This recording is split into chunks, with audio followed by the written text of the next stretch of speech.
The Selfish Crocodile by Faustin Charles and Michael Terry. Deep in the forest, in the river, lived a large crocodile. He was a very selfish crocodile. He didn't want any other creature to drink or bathe in the river. He thought it was his river. Every day he shouted to the creatures of the forest, "Stay away from my river! It's my river! If you come in my river, I'll eat you all!"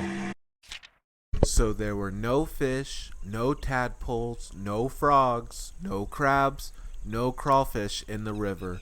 All were afraid of the selfish crocodile. The forest creatures kept away from the rivers as well. Whenever they were thirsty, they went for miles to drink in other rivers and streams.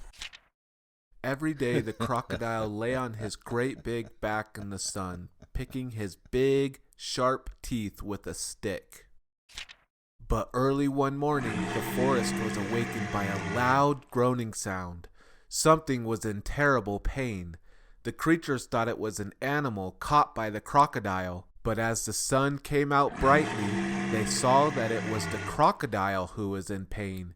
He was lying on his great big back, holding his swollen jaw, and he was crying with real tears.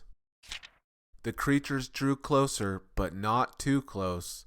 Some of the creatures felt sorry for the crocodile. "What's the matter with him?" asked a deer. "I don't know," said a squirrel. "Maybe he's going to die," chirped a bird. "If that happens, it'll be safe to go in the river," grunted a wild pig. The animals thought about this. They hung from the branches, they hung from the vines. They buzzed in the air and they shook their heads as they watched the big crocodile in pain. No animal tried to help. Suddenly a mouse appeared, sniffing the air. He ran along the crocodile's tail, then onto his tummy. The other creatures stared. "Look at that mouse!" chattered a monkey. "He's either brave or mad. He's going to be eaten for sure," said an iguana. The mouse crept along the crocodile's big neck and into his open mouth. There was a hush in the forest. The mouse got a hold of something and pulled and pulled and pulled.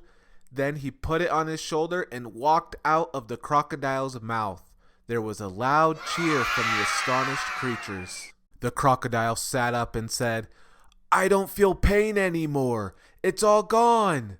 Then he saw the mouse walking down his tummy, carrying an enormous crocodile tooth on his shoulder. "Your tooth was giving you a toothache," answered the mouse, turning around to face the now smiling crocodile. "Do you want it back?" "Oh, no, no, no. Get rid of it. And when you've done that, come back. I'll have a present for you." The mouse went and buried the bad tooth under a tree. And when he returned, the crocodile had a nice, juicy nut waiting for him. As the crocodile watched the mouse eating the nut, he said to him, "You were very clever getting rid of my toothache, and kind too. I am so grateful. But what shall I do if my toothache comes back?" "Don't worry, I'll help you take care of your teeth," answered the mouse, nibbling. Soon the crocodile and the mouse were the best of friends. And one day the crocodile sent all the animals an invitation.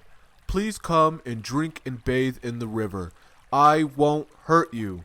The river belongs to all of us," he said. The creatures weren't afraid to drink and bathe in the river anymore. Although the crocodile was sometimes snappy, they grew to love him. And soon the river was full of fish and tadpoles and crabs and crawfish. Thanks for watching! Like and